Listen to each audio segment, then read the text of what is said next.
What's up, y'all? Lost in Seattle. And this right here is kind of taking over, especially in politics. The officer who shot Ashli Babbitt on January 6th reveals his identity.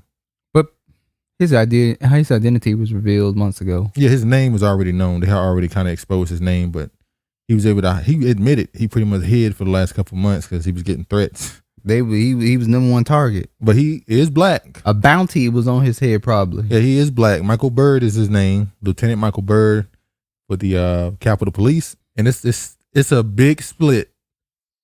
I don't understand why there's a split. I mean, I understand the racial side of it. But he's getting backlash from particular people. White people.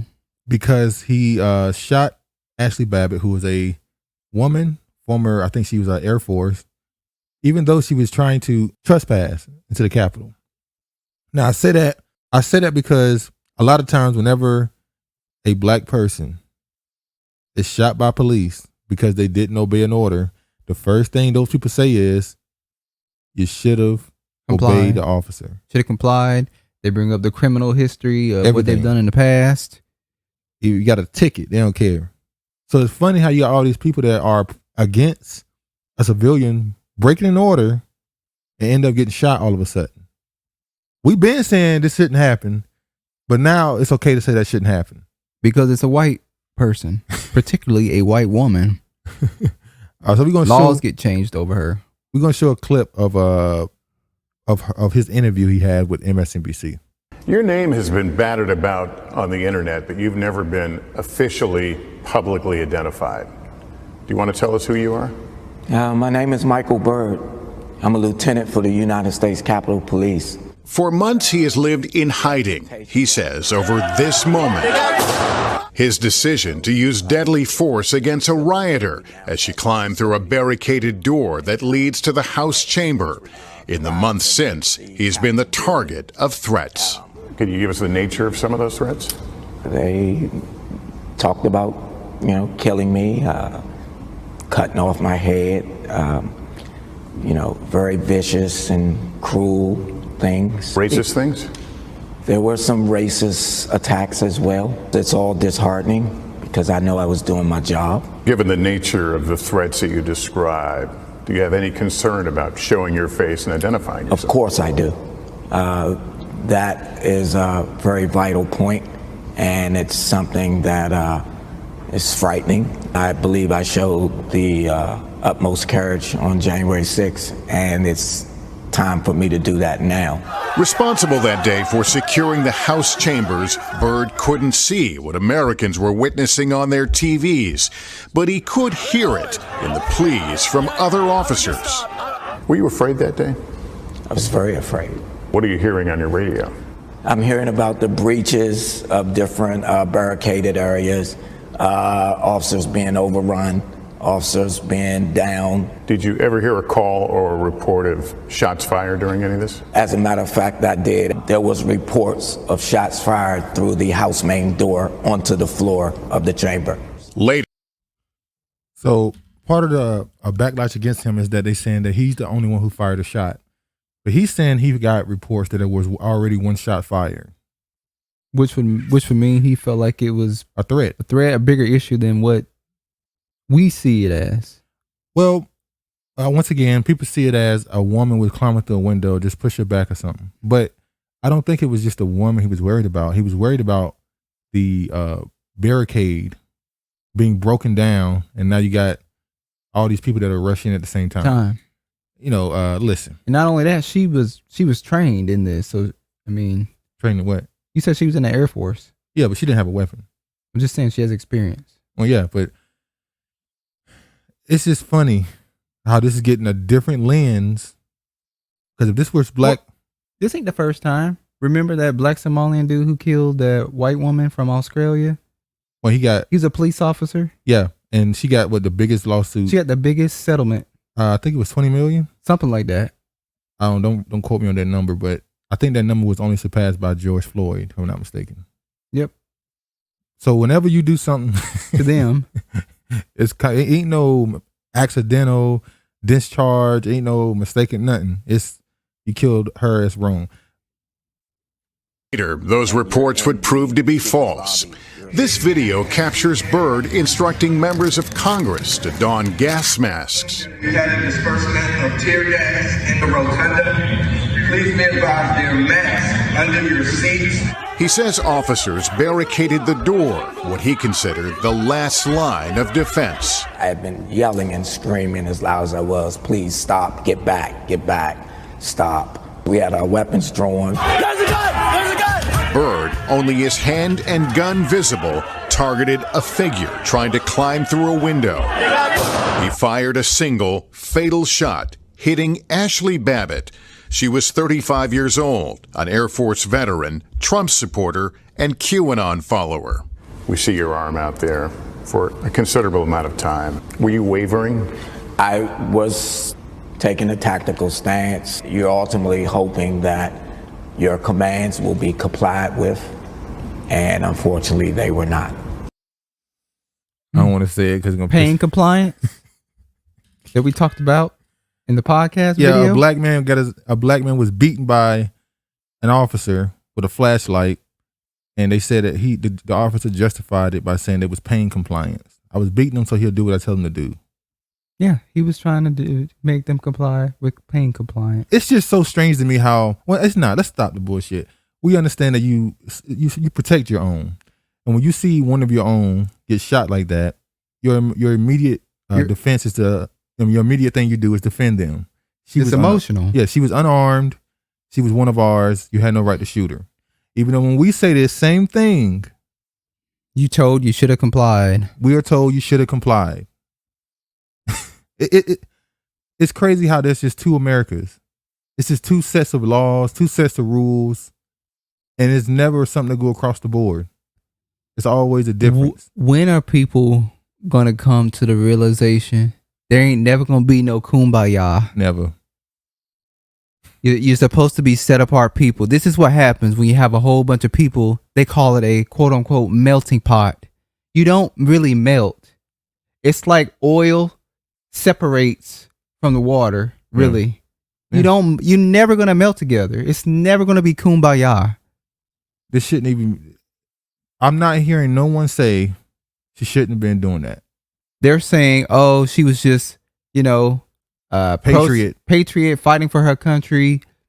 Why was she trying to get through when the Capitol Police, as according to him, said, don't come in here, stop. He said that was the last line of defense. After that, they were going to be able to get to the members of Congress.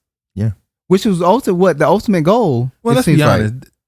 On the other hand, these people were what you would call stooges. Of course. None of them were really a huge threat. Listen, we're just going along with the story. Yeah, the storyline. This is the storyline. And we're just playing our part in the storyline right here. Even though I'm going to speak for myself, I believe think it's very strange that black man is quote unquote the one that fired the shot. And now you got this whole big thing. Now it's flipped. The black officer is the one who's harming people. Yeah. So this is just a flip. Well, what we know is a lot of those people, which they don't talk about, that went into the White House on January 6th, a lot of them were spies. Well, I won't say spies. They were informants. A lot of CIA and FBI informants were there. The leader of the Proud Boys was not there. You know why? Because he's an informant. A lot of the Proud Boys, what do you call it? Is it 3%? Something like that.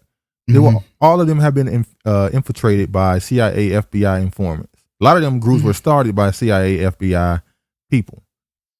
Galvin McClinnis, how you say his name? The guy who started with Vice and he went on to the Proud Boys. I found that strange. How you start with Vice, some super liberals, and you end up with Proud Boys, this nationalist group. Because he was an agent sent into the Proud Boys. So, no, he started it. Oh, he started it. He's giving credit for starting it. So, obviously, this has caused a lot of rift between people who are pro-police are now angry at the cop and want him tried in court. And the people who are anti-cop are defending his actions because he shot somebody they feel was, you know how whenever they shoot a black person, they always bring up, and back in 2004, he got into an incident with police officers, a DUI, or he alleged some crime that he committed. So it justifies him dying today almost. When they brought up her being a QAnon conspiracy theorist. Exactly. And they brought up her being a Trump supporter. So now the crime was being a Trump supporter and a QAnon conspiracy theorist. So that's why she was shot. They're trying to say she was this wacko, racist white woman. So the same thing is happening. They made the black people come off as criminal thugs, and then making her come off as this crazy, wacko, conspiracy theorist, racist white woman. But for some reason, it's okay to do it to the black people. That's okay.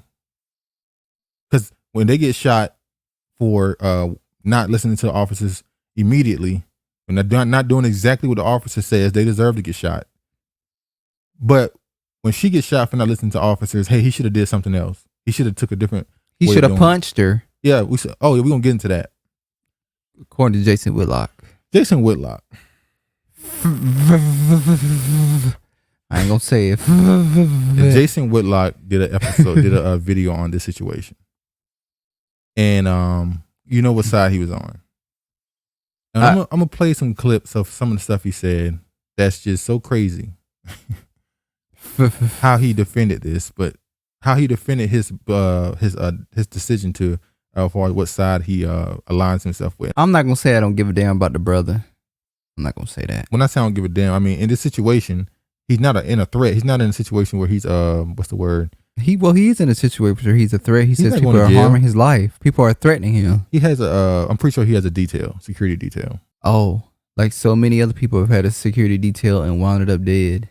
How does it look if they let him get killed? That's not what I'm saying. I'm not gonna say I don't care about the brother. What I'm saying is I don't care about the situation. Okay, that's your opinion. She was trying to get in, he popped her. See, it's that simple. She was trying to get in there, he popped her ass, and now it's just this big thing of, oh snap, he shot her. Yeah, somebody got shot. No, it's oh snap, he shot this white woman. That's what it really is. Well, yeah. Let me go ahead and show y'all what Jason Whitlock had to say. You should watch the complete interview or the parts that they show. Hey man, you can't go on national television having killed an unarmed woman, regardless of what color she is, and regardless of what she was doing. She was unarmed. You just said on national TV you didn't care whether she was armed or unarmed. And then your justification was she was posing a threat to the House of Representatives. How many black men? You men? didn't say she was a direct. How many black men have they killed unarmed? Yep. Several. George Floyd was unarmed. All he did was go into the store and get counterfeit money. Counterfeit money, and you were talking about his criminal past, Jason Whitlock. You literally were doing that a month ago. Yep. Go ahead. Sorry. Go ahead. When they made that statue of him, saying how we made a statue of a criminal and how they try to make him the new face of Martin Luther King and all this bull crap, you said that. Yeah. So did he deserve to die because he gave counterfeit money? This man died. How long was he? 8 minutes? I don't know. 7 minutes, 8 minutes. I don't know. This police officer had his knee on this man's neck, and you defended it. Well, he don't necessarily defend it. He just kind of dismissed George Floyd. He didn't have a problem. His death, should I say? He didn't care if the dude was convicted or not in George Floyd's situation because the man had a criminal past. That means that he could die and you don't care. Yep. And this is a black man, by the way they're saying this. Yeah. Fatlock. Threat to me, Michael Byrd. You didn't say she was a direct threat to my co-workers, other Capitol Police officers. You didn't say she's a direct threat to Alexandria Ocasio-Cortez, Nancy Pelosi, Chuck Schumer, Mitch McConnell, Lindsey Graham. You didn't say none of that. You said she was a threat to the House of Representatives. Oh, replay it, because I want to make sure. Replay the whole thing, because I want to make sure that I'm going to write it down this time to tell you, so I can just be crystal clear what he said she was a threat to. Play the tape. She was posing a threat to the United States House of Representatives. I guess the only way I could classify that, the United States House of Representatives, that's a building. Now, didn't that dude Kyle Rittenhouse go all the way up there and shoot somebody because he saw them destroying property? Yep. And you had a lot of people defending him, saying, hey, you have to defend property. That was the dude that went to Minnesota, right? I think he went to Minnesota. I'm not sure. No, it wasn't Minnesota. It was Wisconsin. One of those. It was where I'll put it up on screen. Okay. So he went up there and shot. It was another white person. He went up there and shot somebody because they were destroying property. And they said he was a patriot for doing that. They said he was a patriot, he was defending people's small businesses and stuff. Well, what's the difference between this cop, this Capitol Police, shooting this woman because he see her destroying the building? And then he didn't have to say he was defending all these people that he clearly, if there are people inside of the building, Congress, his co-workers are Capitol Police, he's defending them as well. You don't have to name all these people. That's the I don't. He didn't say members of the United States House of Representatives. She was posing a threat to the United States House of Representatives. That's a building. But you sit here and talk shit about black people looting and looting and taking and destroying property. When somebody gets killed, yeah. They can die. There was people that was looting buildings in these protests, black people that died. Yeah. They don't report to how many people were shot and killed over this. Ran over, all kind of things. And let me say this, shouldn't be out there. No, absolutely. They shouldn't be out there. Yeah.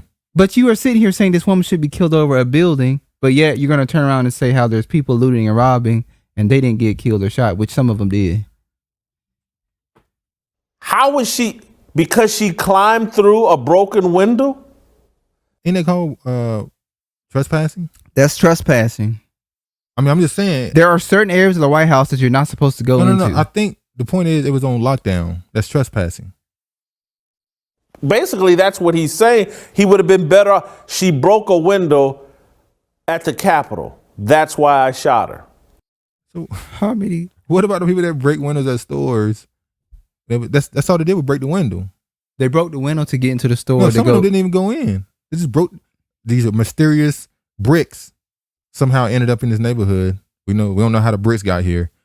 And they took the brick and bust the window. And you call them destroying property, said they were what do you call it? Rioters and all this other stuff. I hope Jason Whitlock gets this white audience that he wants so bad. Yeah, he already got it.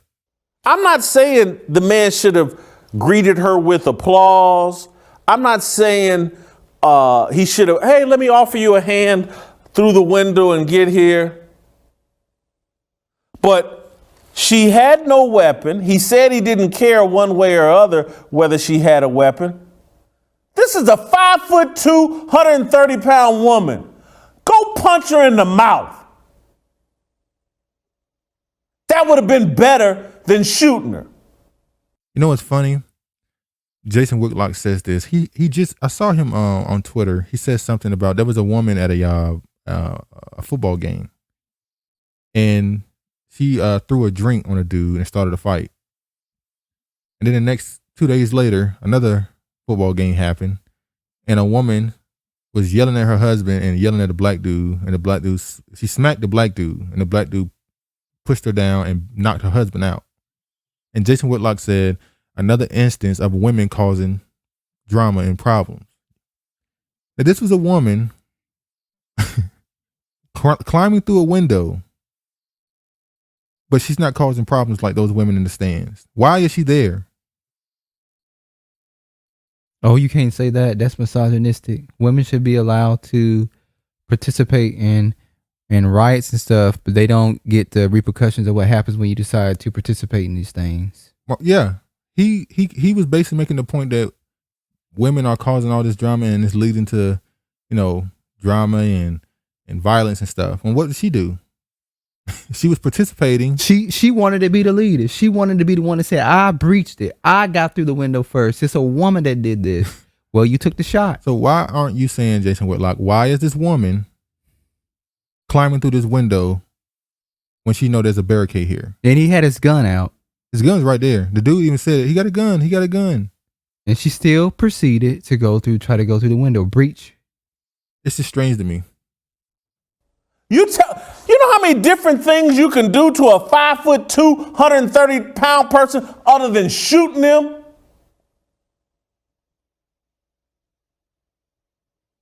And if he had, this is what's crazy, had he went and punched her in the mouth, people would be upset about that. But they're applauding the fact that he shot her. Are we going crazy? People are defending this based on race? That's all. You are always attacking black people. Are people defending it based on race or precedent? This is what's y'all have normalized. If somebody is destroying property, if somebody is resisting arrest, if somebody is not listening to orders and they get shot, everybody says you should have listened. You should have complied. You know what? You should have complied. She didn't comply. It kills me how these people are always talking about race baiting and black people. People always focus on your whole show is based on racism, black and white divide. That's all you want black people like white people to like white people. You want black people to assimilate to white people. That's your whole argument. Yeah, I'm gonna put a video in the white people. You're saying to black people, white people are not evil. They're good people. Yeah. Then he went on in this video. Are we gonna continue with more clips? Are we? You want to? Because we can go into other things that he said. Go ahead. Okay. Like he's gonna talk about how we fought for civil rights in the 50s and 60s, and how we were gonna stand up to white people and not allow them to treat us like we're not human and we're men and women. And he pretty much saying we're treating white people like they're inhuman. We now we flipped it and we have the power. I don't know if he's saying black people are treating that way. I think he's saying that the country is treating Trump supporters that way. Which is crazy. He's making an analogy between the civil rights movement and Trump supporters. Which is, they compare everything to black people. What black people have fought for. Yeah. Everything is compared to what black people have fought for. You, as a black man, how could you possibly let that come out of your mouth? Crazy. I don't like Jason Whitlock. If you want white friends, have white friends. Well, all the people he said, all the people that he hires when he works, all his friends are mainly black. Then what do you want from black people, Jason Whitlock? This is, like I said, he's getting angry at people on the side of the cop. But this is the precedent. There were people that got behind cops that shot black people who were not armed. And they say you should have complied. So now a cop shot a person unarmed and people are saying you should have That's the precedent. It's already been set. But he's turning it into a racial thing. He's going at black people. Yeah, which is funny because there's a lot more. Probably most black people probably don't even care about this shit. But I'm pretty sure it's mainly liberal white people who are actually professing, I'm glad, it doesn't matter, she was a Trump supporter. But he's making it about black people. Yeah, he's making it about, for somebody who's talking about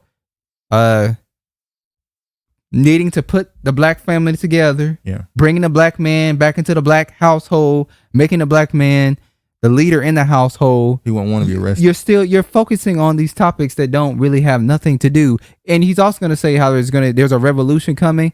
You scared that white people gonna come and attack black people? That's what it really sounds like to me. You like, please assimilate and listen to these white people because they're gonna kill our ass. Listen, we've been here for over 400 years. The Most High has shielded us, and they haven't done it yet because He has not allowed them to do it yet. I don't know, and He's not going to allow them to do it. Their time is up. Jason, you are trying to prevent from this country from falling. It's fallen. It's over. It is your time. Their time is done. He wants us to save them. We're not about to save them. Don't save her. She don't want to be saved. Well, they do want to be saved. Yeah, they do actually. Cleave. Pray for us. Come back to America. Come back to Christianity. That's what they keep saying. This country is falling because No Christianity. Because there's no Christianity. No, that's why it's falling. He's taken his hand. The Most High has taken his hand off this country, Which is crazy. All the wickedness, the people who say this will admit all the wickedness this country has done, but still believe that God had favor for this country. No, he's been shielding this country because there is a particular people that he has been shielding it from. Now that these people are crying out for judgment, he's able to move in and do something about it. And we'll see. Jason Whitlock, you need to get your shit together. You are like, I don't like using the word coon. It should not be thrown around loosely. That's not what we about on this channel. But God damn it, sometimes you just gotta say it. Jason, get your shit together. As an elder, get your shit together. Jason, I told you, Jason bet like 150. He's either a home run or he's not, pointless to listen to. So, but yeah, man, this is Travis's rant on Jason Whitlock. No, this is our rant. Nah, you definitely took over on that one. But anyway, man, that's just the whole situation with the Capitol Police. We'll probably try to keep up with Michael, what's his name? Michael Byrd. Michael Byrd, to see if how this storyline unfolds with him. Or if he disappeared. We'll see. But anyway, man, y'all be safe. All praise to the Most High. And peace, man.